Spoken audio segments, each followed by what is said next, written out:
এই মসজিদ বানাতে ১ বছরে ১,২০,০০,০০০ টাকা ব্যয় হয়েছে। আসসালামু আলাইকুম। ওয়ালাইকুম সালাম। আপনাকেই মনে মনে খুঁজছিলাম। কেন বলুন তো? আমার ছেলেটা চাকরির জন্য ঢাকায় গেছে। ওর চাকরিটা যাতে হয়ে যায় এজন্য একটু জুম্মার দিন মন খুলে দোয়া করে। ভাই, দোয়া তো আপনি নিজেই করতে পারেন। ইসলাম কি ভাড়াইটে ধর্ম যে ১-২০০ টাকা হাতে দিয়ে দিলেন, দোয়া করবেন আর আপনার কাজ হয়ে যাবে? আমি অনেক বড় গুনাহগার, হুজুর দোয়া করলে কাজ হবে। ইয়া রাব্বুল আলামিন, আমাদের সভাপতি সাহেব আমার কাছে দোয়া চেয়েছে আল্লাহ তার সন্তানের চাকরির জন্য। ইয়া রাব্বুল আলামিন, তার সন্তানকে তুমি একটা চাকরি পাইয়ে দিও।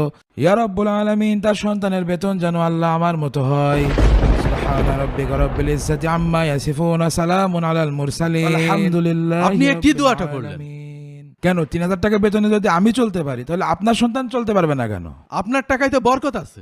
ও, বরকত আছে? তাহলে আপনার ছেলের বেতনটা আমাকে দিন আর আমার বেতনটা আপনার ছেলেকে দিন, বরকতটা আপনার ঘরেই যাক।